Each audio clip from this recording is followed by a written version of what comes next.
Good afternoon, all you awesome people out there. My name is Scott Churchson, alongside Mr. J.D. Walker and Mr. Obi Spencer, and welcome to the Sports Den on Zingo TV, channel 249 and 250, part of the Spanglish World Network. Zingo TV, by the way, is also available on Google Chromecast, Amazon Fire, Fire TV Sticks, Roku Sticks, and all smart TVs 2016 and forward. The app is free, so when you download, make sure to rate and leave a comment. Anyway, moving on at this point, we have a bunch of stuff out there. I hope you guys are doing rocking well out there. Gentlemen, how we doing? I'm great. Enjoying the day. Weather's super here in Jersey. Can't be happier. Actually, it is pretty solid here today, isn't it? So, all right. So we are starting things off. This has come down the pike since yesterday. Let me start in this case with that. Yes, you have to deal with it. I am doing a bunch of puns today. You're going to have to roll with it. Wow. You're hitting the dad jokes hard. You don't even have hitting him with a sledgehammer here. Word has come down at this point. It's official that after 20 years, Heinz Field is now being referred to as Acrisure Stadium.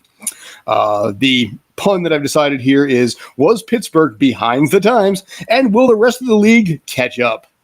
Thank you. I'll be here all week, like it or not. Anyway, like I said, suffice it to say, the fans are honestly really, really pissed off about this. This is something that they've been a fan of. They've been a fan of the ketchup bottles above the screens and everything like this for 20-some years now. And then, bam, out of literally nowhere, Acrisure Stadium becomes the new stadium name. And also, additionally, hashtag Heinz Field Forever has been running on Twitter and trending for at least the last 24 hours. I know both of you have a thought on this, some more interesting than others, I think, or some more volatile, shall we say, than others. But JD, I'm going to start off with you. Give me some thoughts. Give me some opinions. Do you like it? Do you hate it? Or you just not care? These stadium naming rights deals have jumped the shark for a while, including some stadiums having multiple names in short succession of time, sometimes due to a company being acquired and then the name gets changed. The basketball and hockey arena in Philly is my favorite example of that, of what I call Bank Pac-Man, where the bank was just acquired by a larger entity, so the building's name changed as a result multiple times in about a 10-year period. But it's another thing to try and rename a building that has been established for decades as one particular name, and then you try and slap a corporate name on it or go to a different one. You're going to get pushback. Mm-hmm. And especially, like, I'm not saying that there shouldn't be any naming rights deals, but there needs to be ones that make sense. Some of the ones that have come out are just absolutely ridiculous. If you have .com in the name of your building, I refuse to even acknowledge it. Thank you. If you're trying to, and some of them are very simple and easily roll off the tongue. The first corporate named stadium is one that has been also, all naming rights deals are sanitized by time after a while, where it kind of blends in after a while. You kind of get used to it. Yeah. I was getting to, like, the first naming rights deal was because a baseball team owner wanted to name the stadium after his company and also himself, Wrigley Field. Mm-hmm. And it's been around so long that it's now just accepted. I don't know if the Wrigley company is actually paying for it anymore. I don't think they are, because it was technically the Wrigley family who owned the Cubs in the early 20th century named it after themselves. So I don't know if any money actually changed hands, but it was the same concept.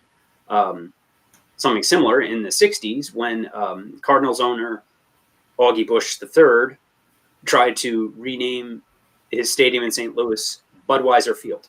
Mm-hmm. The commissioner of baseball said, no, you can't name your stadium after beer. So he said, all right, fine. I'm naming it after myself and my company, Busch Stadium. And that name has carried now through 3 different stadiums. But see, here's the question. If you notice that what's going on, and Obi, I'm going to turn this over to you in a sec. If you notice the current trend, though, is to leave corporate names and move into banking and insurance companies.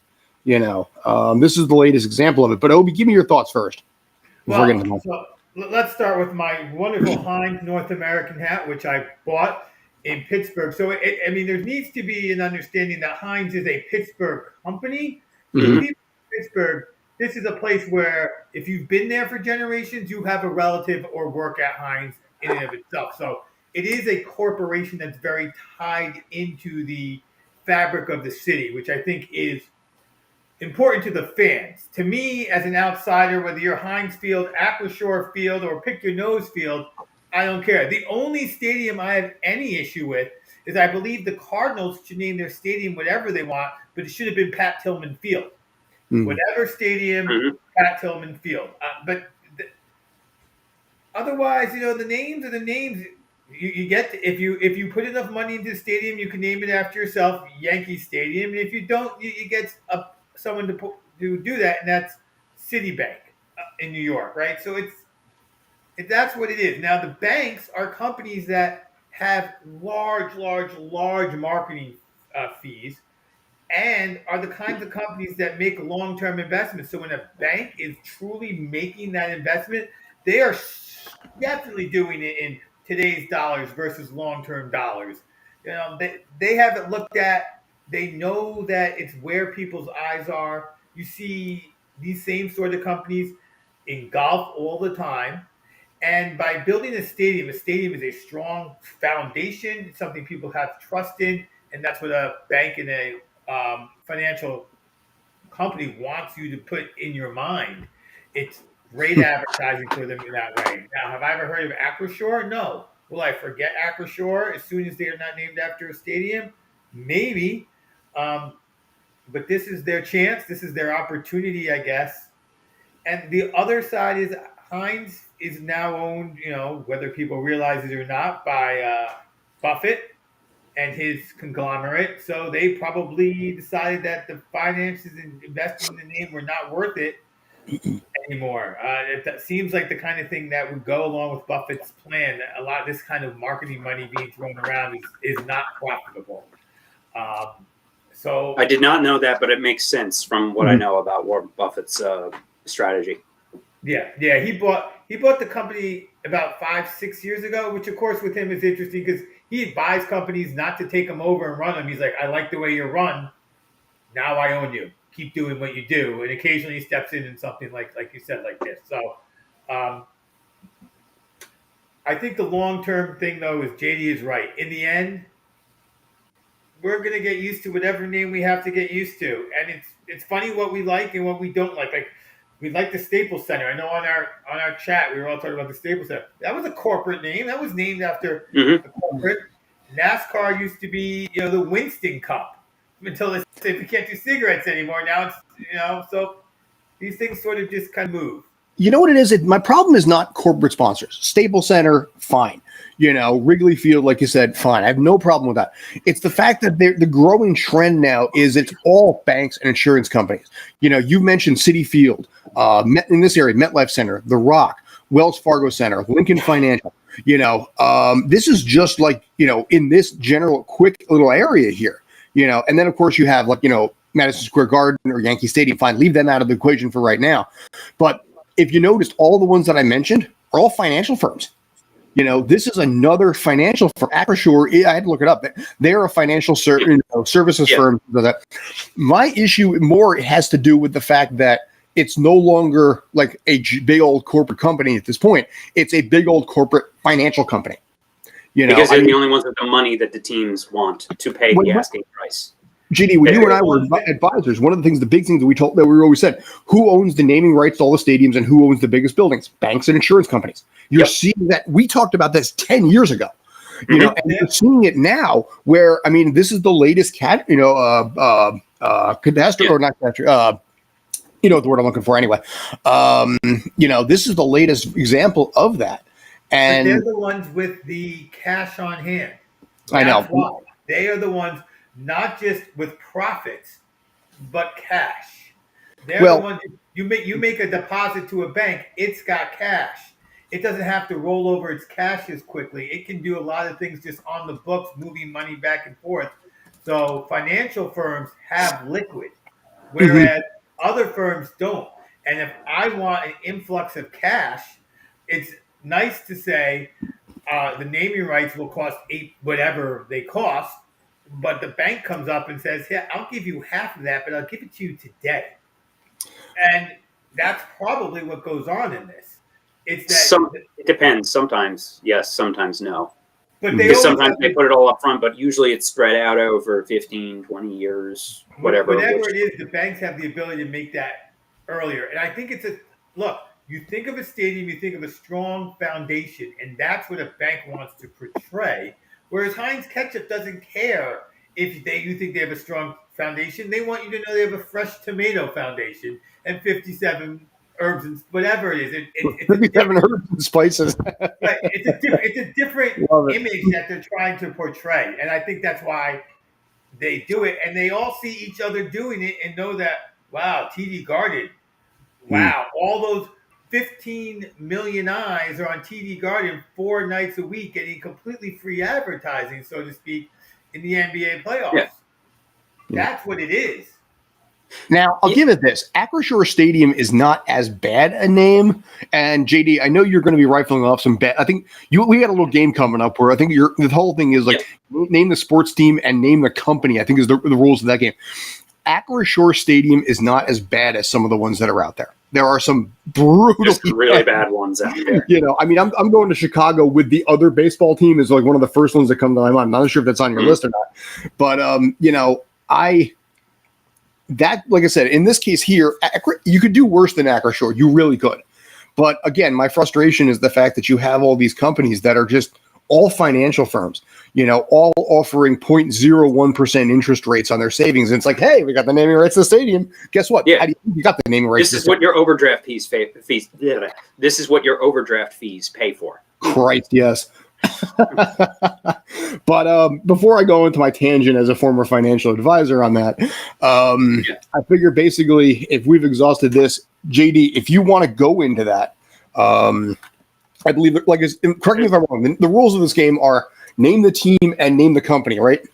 Yes, name the team that plays in there, and an extra point if you can name what the company does. All right. And just funny you mentioned dabbling in the finance industry. Sorry about that. I'm still on some mailing lists related to that. You know, some go to spam, some come through. And one of them actually led with this as their headline. And this is the quick about the company from that email, from that press release. Acrisure is a fintech company which operates as a top 10 global insurance broker. The company provides a broad array of AI-driven solutions across insurance, real estate services, cyber services, asset management, and more to millions of clients. And their revenue went from 38 million to 3.8 billion in the past 8 years. So, yes, they can afford it. And whether or not Heinz even wanted to re-up, I'm sure that they outbid Heinz if Heinz even wanted to renew. It's also another thing if it's a company that has a presence in that city, you know, or is associated with that city, like Heinz in Pittsburgh, like when they built the new hockey arena in Newark in 2007. I immediately thought it is one of two companies that are synonymous with Newark, New Jersey, that are going to get these naming rights deal. It will be either PSE&G or Prudential. It is a Prudential center, you know, to this day. Some of them easily come with nicknames because of those slogans. You know, the Prudential Center easily shortened to The Rock. I called MetLife Stadium Snoopy Field as a joke for a while. Yeah, we did. Some of the nicknames catch on, some don't. I remember the late great Stuart Scott tried calling the arena in Los Angeles the Stapler for a bit, but that nickname unfortunately didn't catch. I loved it personally. I think that works. Yeah. But if it's one that has it, but there is no, Pittsburgh does not have any ties to Acrisure aside from apparently there's a business connection with one of the Steelers minority investors and Acrisure that there's some tie in there. So yeah, the money talks. Yeah. You know, but so let's go into this game of name that stadium. I'm really excited by this. I got to tell you. Yes, and I will say that full disclosure, I got the idea from the Yahoo Sports Read and React newsletter this morning. I just changed it up because they focus just on NFL teams. I have it with any of the 5 major sports here. Oh boy! All right, challenge accepted. All right, first one, Geha Field. Okay, so Scott, you go first, and I'll try to steal, and then I'll go like that. All right, fair to fair. What is it now? Geha Field. I have no idea. I mean, I could. I don't know. Can you spell it? Yeah, can you use it in a sentence? Geha. Oh yes, gay. I've heard of this. Yeah, I don't remember. I suck at Jeopardy, by the way, and trying to pull answers. I'm going to say baseball and its power and energy. Wrong for both counts. That is the new name of the former Arrowhead Stadium in Kansas City, where the Chiefs have played forever. This is what I mean when I say that it is dumb to try and sell corporate naming rights for an established stadium, because nobody will call it that. Oh God, we're going to get like 0 points all the way through, aren't we? There's a few you'll get.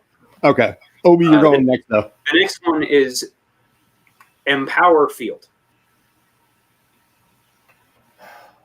Empower Field. I am going to again go with baseball, and I feel like they're an HR company. Yeah. Oh, and GEHA is a Government Employees Health Association. Thank you. I just realized I forgot that. But that's a no, Obi. So Scott, your try. Did he at least get the one right? What kind of company did you say it was? HR software company. Empower Field, no and no. Okay. For some reason, I want to say like the Colorado Rockies, and I don't know. I'll go with financial services. Close, but not quite.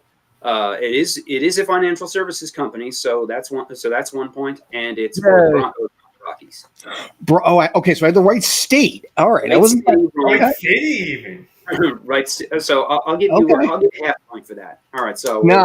It's like I said, it's all or nothing. I mean, listen, if we end up in a tie, maybe we can consider a tiebreaker. But no, if I didn't get the team right, no, I don't get. But I did get the point for the financial part. Correctly guessing that Empower is financial services. All right. Next one is a gimme, Guaranteed Rate Field. Oh God, we just talked about this. Yeah, the Chicago White Sox. I hate that so much, and of course, obviously, mortgages because guaranteed rate. Oh, dude, that is like in my top, like probably top 1 most hated, team, because it was Comiskey Park. It was beautiful. I mean, it had such prestige, and it's like nah, guaranteed. This is even the previous name is Guaranteed Rate Field. Is it Guaranteed Rate Field at Comiskey Park, and nobody says Comiskey Park anymore because they're being told to say Guaranteed Rate? I believe no. I believe it's just straight up guaranteed rate. I mean, straight up. The Comiskey name has been used since they first sold it off to U.S. Cellular in the 90s. Yeah, but even that, but again, name sanitized by time, built with a built-in nickname. It was called the Cell. Yeah. But Guaranteed Rate Field, there is nothing that Hawk Harrelson could have done with that ever. The arrow pointing down as part of the logo was the internet had a lot of fun with that. The way that team has been going, man, Oh God! All right. Thank you for what was definitely a gimme right there. Thank you. Okay. All right. Next one, Climate Pledge Arena. Clement or climate? Climate Pledge Arena, as in climate change. No. We will try the Tampa Bay Lightning in hockey. And I imagine it's an environmental company. Scott, what do you got? Did he get either one of them right on that? No. All right. Well, give me the name of it one more time. Climate Pledge Arena. Climate Pledge. I feel like this would be more like a California type thing, because it just feels like very like San Francisco. I'm going to go with, I don't think it's the 49ers. I'm going to go with the San Francisco Giants. And God, do I go back to screw it, financial services. Well, the company is a trick. So it's actually Seattle, where the Seattle Kraken play. Okay. And it is actually Amazon's naming rights. Just Bezos had the idea to bring attention to climate change or something, and he named it Climate Pledge Arena. All right. So the company, okay, that's kind of a trick, but it is the Seattle Kraken Arena. Well, All right. I got the sport right. Woo, woo, woo, You got the woo. sport right. I got the coach right. He was right with the sport, and Scott was right with it being a West Coast hipster. It felt very West. Yeah, hipster's best way of going about it. Okay, how many more do we have? Next one, the O.co Coliseum. O.co. I need like some like giraffe neck mark on something like this, you know? O.co. I don't know. I feel like somewhere around like Missouri kind of a thing. You know what? I want to say the Tennessee Titans and O.co. I don't know. I'm going to say IT just to shake it up, or tech well, to shake it up. Toby? I'm going to say the Las Vegas Raiders, and I'm going to go with financial services. That's Allegiant Stadium where the Raiders play, which is a financial services company, so it is not this. But it is close in the sense that is one of 5 different names that the baseball stadium in Oakland has had over the past 25 years, not counting interspersed names of the Oakland Coliseum in that meantime. But it was called the O.co Coliseum from 2011 to 2016, which was a shortening of Overstock.com. And also Oakland Coliseum, it probably worked in that way as well. Yeah, I believe it was a combination of a short of Overstock and an Oakland pun, I believe is what they were trying to go with. That would have Overstock. But that stadium has had 5 different corporate names in the past 25 years. It may not even have a team in the next couple of years either. How many more of these do we have? One more, and I saved my personal favorite for last because I have a list of all of the hilarious nicknames that fans came up with for this. Oh God! And I guess it's in my court. I guess I won then because I've already got 3 points. Yeah. So the last one is Energy Solutions Arena. Energy Solutions. I'm gonna St. Louis Blues, and I'm gonna say probably Energy. So, all right, no, and Obi, what do you got? Energy Solutions Arena. I feel horrible that I don't know this one because I've heard this name. I'm gonna go with the Warriors basketball, and I'm gonna go with something outside the box. Like it's like kind of like how Amazon named it, and it has nothing to do with the actual company. So, the Energy Solutions Arena was the name from 2006 to 2015 of the place that is currently called Vivint Arena, where the Utah Jazz play. Energy Solutions is a company that disposes of nuclear waste, which would be way more appropriate for a team like, let's say, the Brooklyn Nets, where I'm pretty sure Barclays is legally classified as a Superfund site at this point, with all of the toxicity that they need to clean up there. Which hit a new level also. But go ahead, I'm sorry. So other suggestions for nicknames from the or the building in Utah from that era. You know, early nicknames included the Dump, which was a jab at Energy Solutions' radioactive and hazardous waste material disposal operations. Other names: the Glow Dome, Radium Stadium, Isotope, Chernobyl, Jazzmat, Big Bang, Toxbox, Powerhouse, Hotspot, Plutonium Palace, Fallout Shelter, the Melta Center, because the previous name for the building was the Delta Center after Delta Airlines, and then the Energy Pollution Arena. God. Oh, and you know what the really sad thing is? That's like the one team that Utah actually has, you know? Yeah, and then this isn't part of it because this is also a gimme. SHI Stadium. So before we discuss that, one of the things I've noticed just discussing this name, this whole conversation, and it goes back to Heinz Field and Assecure where we started.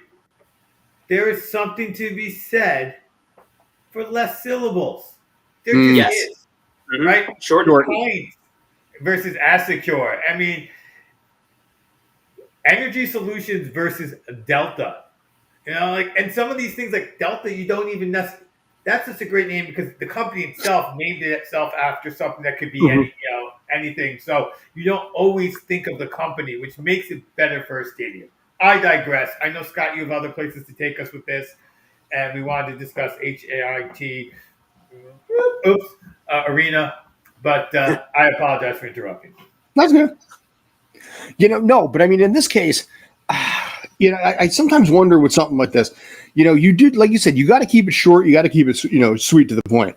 I mean, Narendra Modi Stadium, Rungrado Mayday Stadium, Beaver Stadium, kind of funny, but I mean, these long names that, like I said, you got to keep it short to the point. Here in this area, I mean, MetLife Arena works. Prudential Center works. MSG, I mean, Madison Square Garden, MSG for short, fine. You remember that. When it starts to get too Barclays. long. What's that? Yep, Barclays. Yeah, Barclays. 2 syllables, 3 letters, get it to the point, in and out, done, move on. I mean, by the way. That's why, like I said, part of the reason I think Acrisure isn't that bad. Guaranteed rate field is 4 right there. And it, after a while, not only forgetting the stupidity of it, but also how long it takes. SoFi, boom, short to sweet to the point. Staple, again, these are ones that I think it makes a lot of sense that way. But when it starts to drag on too long, I think it hurts the brand as a whole because people start to not want to say it, frankly. Yeah. And that's you definitely open the door for the shortened nicknames, like the ones I just mentioned for the nuclear waste company. And then you have, and then also self-awareness. Like the Rutgers football stadium, SHI Stadium, 1 letter away from a plethora of jokes about the Rutgers football program. The nuclear waste company would also work here. Stevens Institute of Technology used to put Hoboken in the name. Do you want to guess where they put the Hoboken into it? Having about somebody who worked there for 7 years. Yes, it was Stevens. It was Stevens Hoboken Institute of Technology for a while, basically, well before I was there. And then at some point, somebody realized, oh, maybe we shouldn't do that. But that's up to what is I think it was the movie Accepted with Lewis Black, the fake school that they started, South Harmon Institute of Technology. From I forget that. It was like what Justin Long was in that movie, I think. Yeah, Justin Long and Lewis Black, I think, was the professor or that was running the school. Yeah, I remember that. But yeah, I mean, Stevens Institute did that for a while. God bless him for it. But you got to be smart with this kind of stuff. Anyway, yeah. Like when what were then the Boston Patriots moved to Foxborough in the early 70s, the Patriots owner wanted to, because they weren't in Boston anymore, was trying to rebrand them. The original idea was to call them the Bay State Patriots. Which shortens to BS. And the NFL said, yeah, don't do that. So New England Patriots came as a result of that. Well, New England Patriots works a little bit better that way. New England Revolution as well. Anyway, we are going to be moving on at this point. We're going to be flipping over to a little Formula One and a little fire. So, Obi, this is your department. This is something you wanted to bring up. So talk about Sainz fire in this case. Go for it. All right. So the first thing I wanted to bring up is that the demise of Lewis Hamilton was overestimated and spoken of early. He's not winning the championship this year, but he has made the podium in back-to-back races. The Mercedes cars look very fast. They're closing the gap, and next year Mercedes is going to be right there with the burning up Ferrari here and Red Bull. So that's the first story. But the last 2 weeks have seen some spectacular crashes, the kind of crashes that the camera goes away from until they make sure everyone's okay. And so 2 weeks ago, Yuki Tsunoda was upside down, flipping over the track. That was crazy. He got out of the car on his own accord, walked away. Wasn't even the most injured person in the crash. Somebody else had to go to the hospital for medical observation, and whoever that was, I think it was Vettel, raced to get it this week. But this was the scariest thing I've seen watching Formula One. Car caught fire. He pulls off the track, no problem. If you look in that picture, underneath what we would call the passenger right tire, there is a white image. That is like a shim to keep the wheel from rolling. But what happened was the car caught on fire. He was trying to get out of the car, and every time he stood up to get out of the car, his foot comes off the brake. There is no emergency brake in these things. And the car started rolling backwards. So he couldn't get out of the car. You have to sit back down. The car would get more and more engulfed in flames. And eventually they moved the camera away. And that's when you knew things were getting serious. But fortunately, Sites got out without getting too affected by the 1,000-degree temperature, because that's what happens. It's not that the car blows up. That's what we like to imagine, thanks to Michael Bay and company. But no, it burns you up, and you're in 1,000 degrees, and that fire suit's nice, but that heat gets in your lungs. So, it was quite a scary moment, to say the least. But Sites got out A-okay. But in terms of how that affected everything else, Mercedes had 2 cars finish in the top 10 again, with Russell and Hamilton, but obviously that car didn't finish, and Perez went out early in the race as well. So despite finishing 1 and 2 for Ferrari and Red Bull, Mercedes once again gaining ground on this constructor series. So yes, they have no chance on the individuals. That's really down to Leclerc and Verstappen, and it's going to be hard for Leclerc even to catch Verstappen. But Mercedes still making some noise in the constructor series, keeping it interesting to watch the races, because as JD pointed out earlier, every time he looks, it's Verstappen at the top. So it's good that some of these team races are staying interesting. And Ferrari is getting just the better of Verstappen every now and again to make the whole thing seem worth watching. And that is my weekly F1 report. Perfect.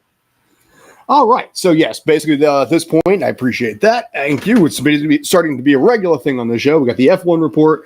Upcoming up next is we have the MLS report. After that, we'll talk about Mike Trout with the Angels and whether Mike Trout is floundering with the team. Thank you.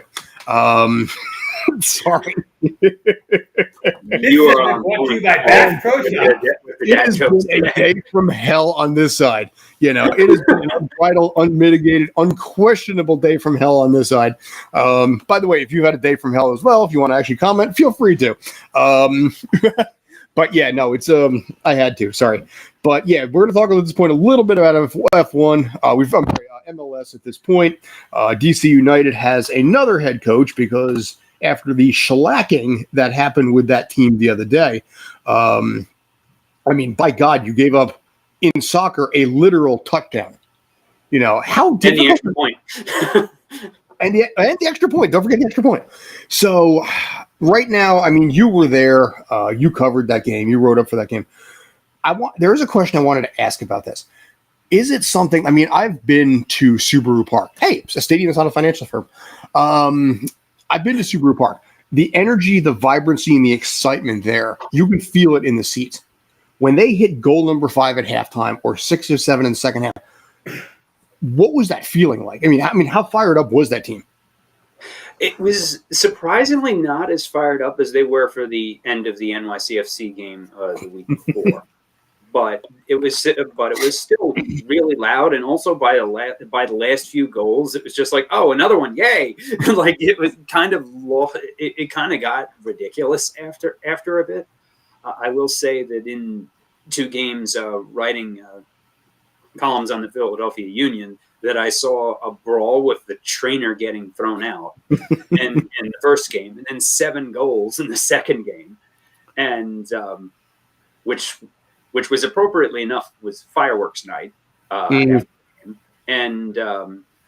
it was funny because where they have the locker rooms and the press room at the stadium is the side that is right by the river where they were shooting off the fireworks from, which, perfectly appropriate for the Philadelphia area, is that the whole press conference felt like we were in a 18th century naval battle, under fire. When you have a game like, but the loudest cheer of the game, something that I said as a joke to the writer that was sitting next to me, I said, the loudest cheer in pregame intros, if they announce his name, will be for Paul Rushing, that trainer.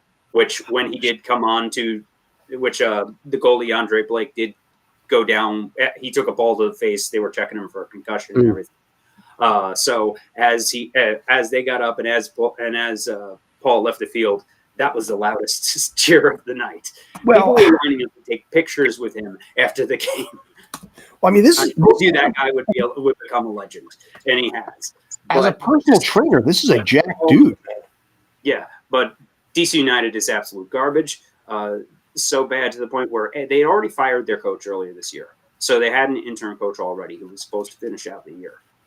So they hit the panic button and brought back Wayne Rooney to try and bring some sort of star power. Rooney did play for DC at the end of his career in MLS. And he was a manager of Derby County, who I believe is a level 2 EPL team.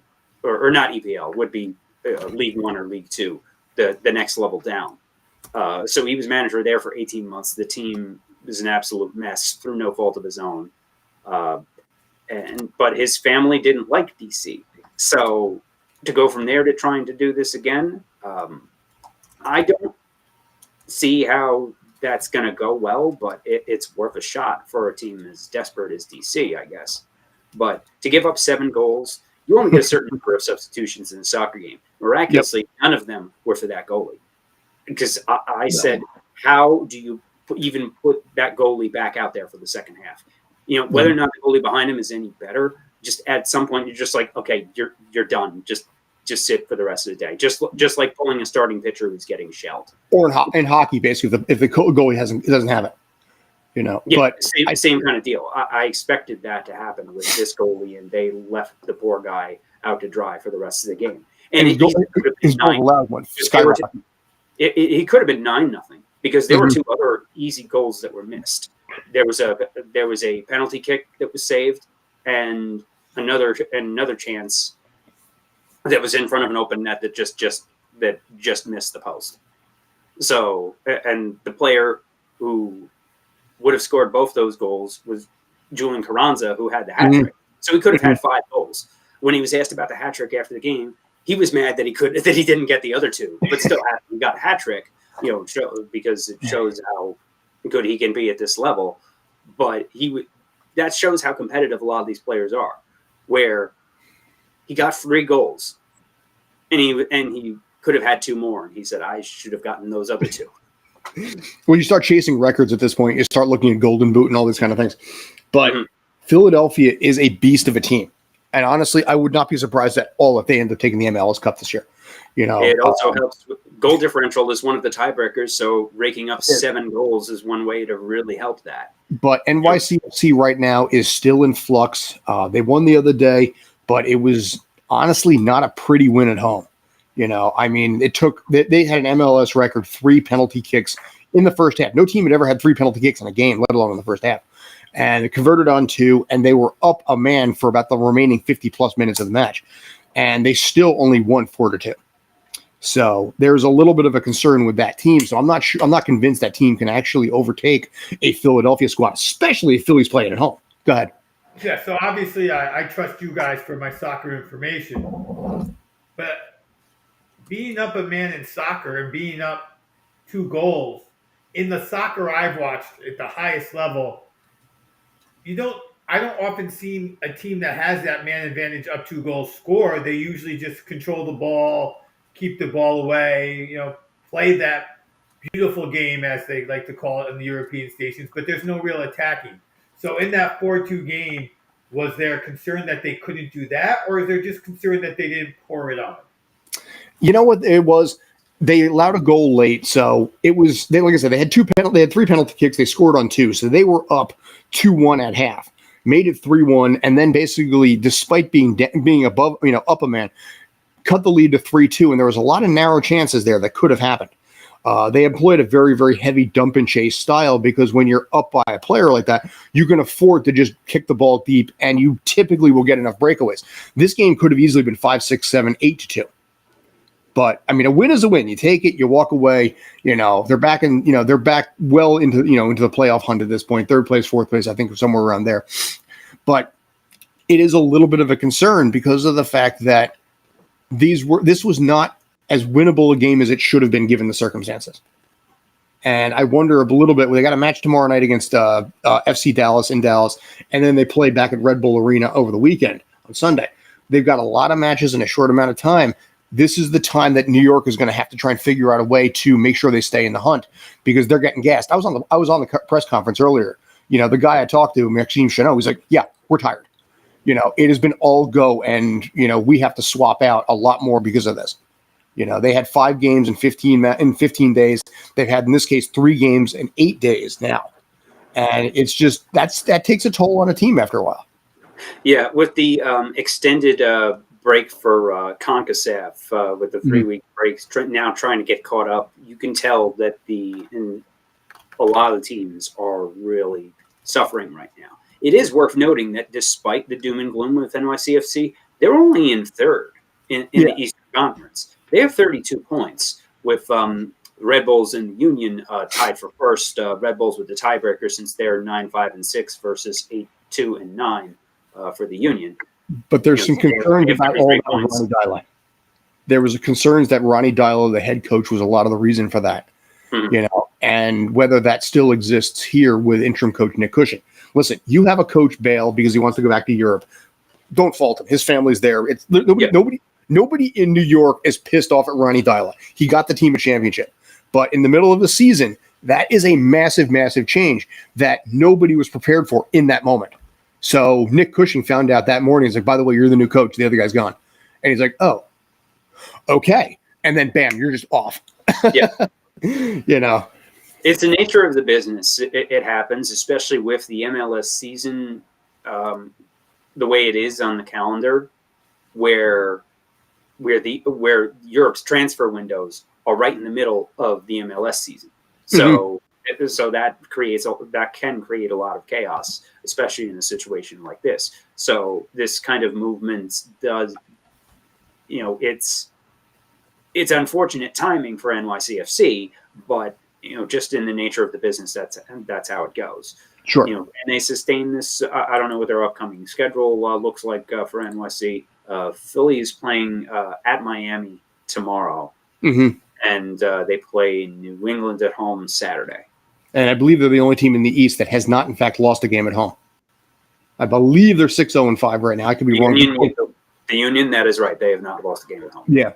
They're the only Nashville last year in the East. This year, I think they're the only team that hasn't lost it. And they have, I guess, probably about 5 more at home, give or take.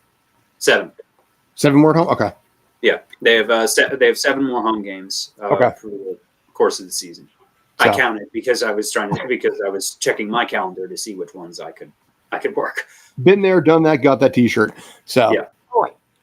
We got about 10 minutes left at this point. Obi, I'm going to be turning this over to you. Because we're going to be talking a little bit about the Tour de France. Tour de France est vu, j'adore, je l'aime, I don't know. No. My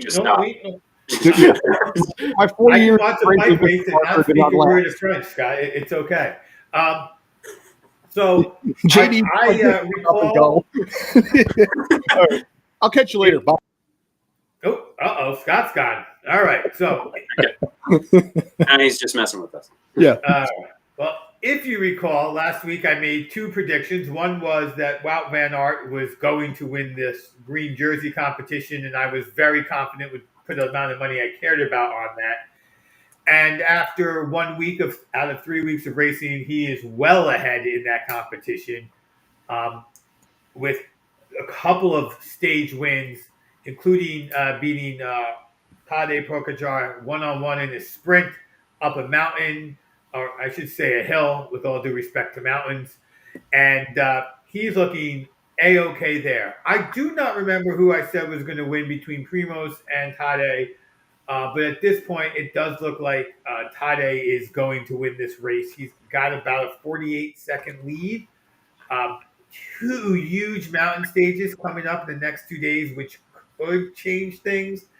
But he's riding so very well. The biggest wild card is actually COVID, as a few riders, when they test positive, they're out of the race and has affected Tade's team. And if it's in his team, it may actually be something he gets. So those are the big going-ons. The Americans have fared okay. Nielsen Powers, a man I did not mention last week, as you can see. Well, you can't because he's number 8 or 9 overall in the standings, I believe, and Scott's only got a top 7. All right. Well, there. Tom Pitcock is number 2 in the young rider, and I believe Palace might be 9 or 10 right behind him, but he has been quite. Oh, that's right. Kemna had his amazing stage with Luis Leon Sanchez today and messed up my reporting here, as you can see. He's pushed them back to 11. Today's stage was the first big breakaway takes it all stage, winning by about 8 minutes, which makes for a very exciting race to the fans because you get to watch the guys who aren't going to win the race. They have a real opportunity to do something. 25 guys got away and raced up the last small mountain, category 2. It's a small mountain, only like 1,700 feet of climbing at only 8 to 10 degrees, easy stuff for the pro cyclist. And so that's what happened, and that's why you have somebody in second who's probably not going to stand much of a chance of staying there right now in Kemna. But he's had a great tour nonetheless, by the way. He was leading Pogacar in a stage, and Pogacar caught him in the last 50 meters. It was a heartbreak on a gravel road. So there's been a lot of fun racing, very few accidents, which has made it good and clean. But Vingegaard, who you can see there, is down by 39 seconds. It's going to take 2 really impressive stages over the next couple of days to make it happen. The thing about the Tour de France when I watch it is the announcers who are broadcasting the Tour de France think they're watching Talladega Nights. Is if you ain't first, you're last. So you can see Vingegaard, Thomas, and Yates.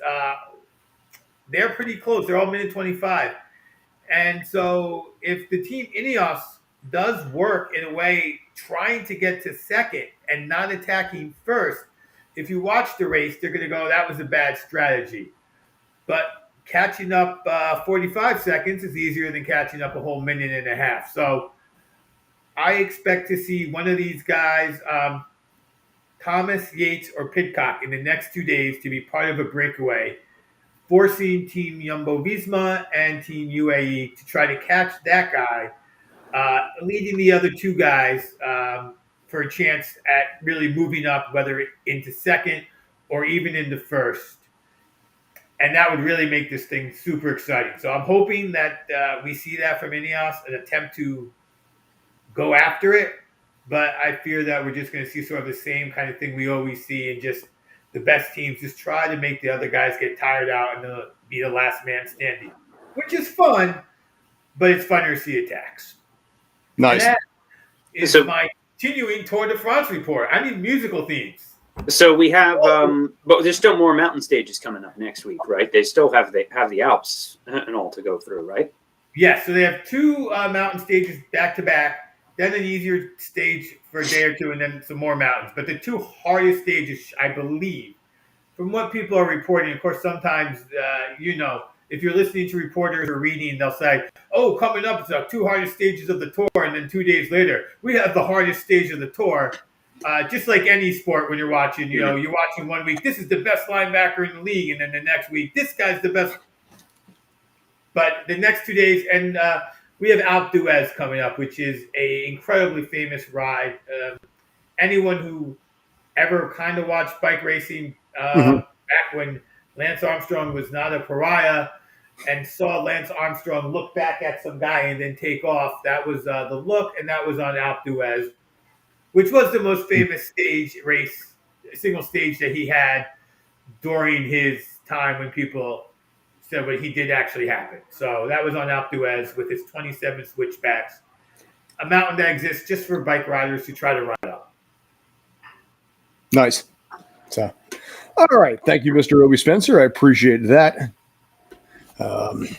So we got to just find about 5 minutes left. I think we're going to roll with that. I wanted to open it up a little bit, find out if you guys had any final thoughts. I've got a couple things of my own that I can basically squirrel in at this point. But is there anything that you guys want to go off on first? I'd love to hear what you have to say about trout and fish. And trout and fish. Okay. So basically, all right. I don't know what's going on my side of the fence. It's a weird situation right now where I'm just continuing to just do really, really, really really bad puns. Call me a bass hole, if you will, on that. It's, I know the internet can be a bunch of fish. They're going to throw another one in there. One of my favorite shows out there, basically, about Abe Vigoda's character. Suffice it to say, I got into a small little discussion yesterday, and I got in a little bit of hot water about the fact that I felt that the Mike Trout contract is a garbage deal.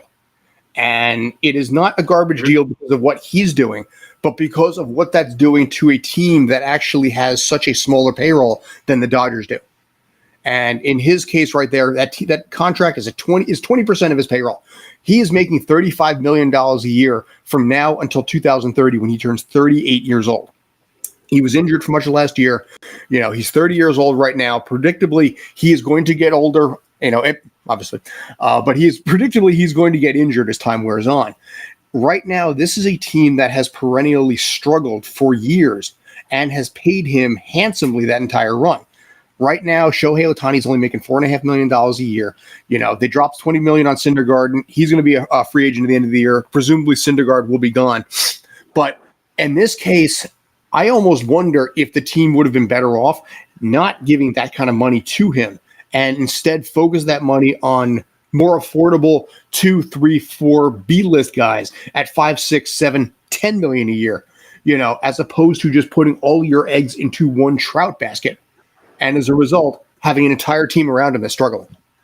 So I think you're looking at this from a win-loss perspective, and it's hard to say, look, how that money could have been spent better to get a guy who gets 8 more wins. This year, they're 25th in pitching.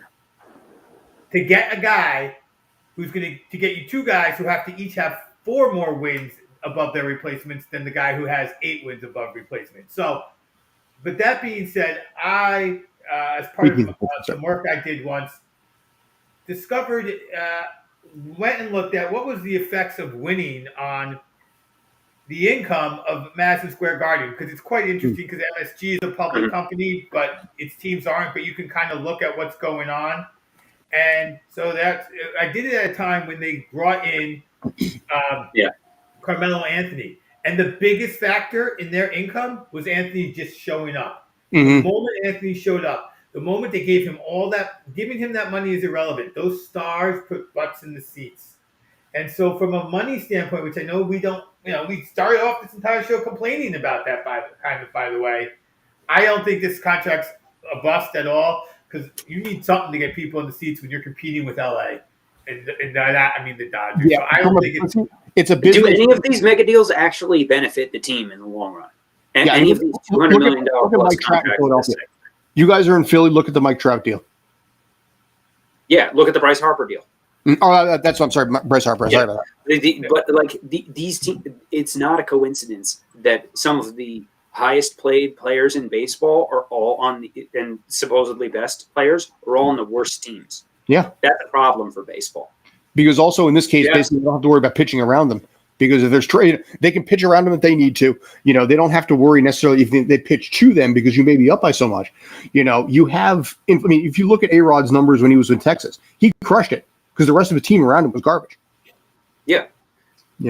But anyway, we got to wrap this up. I'd love to visit this possibly again next week. Brandon, if you get him back in, I'd love to get his thoughts because, boy, when it comes to baseball, he's got an opinion or two. Anyway, we got to wrap this up. Obi, thank you. JD, thank you. 7 o'clock tonight, Tales from the Film Set. We are talking fan edits The Obi-Wan Kenobi series on Disney Plus had a fan edit, trimmed it down to a neat, polished 2 hours, and by God, it's so much better. Anyway, we're going to talk about that and a whole bunch more at that point. Thanks to you guys. Appreciate it. You guys are awesome. Take care. Stay awesome yourselves. Ciao.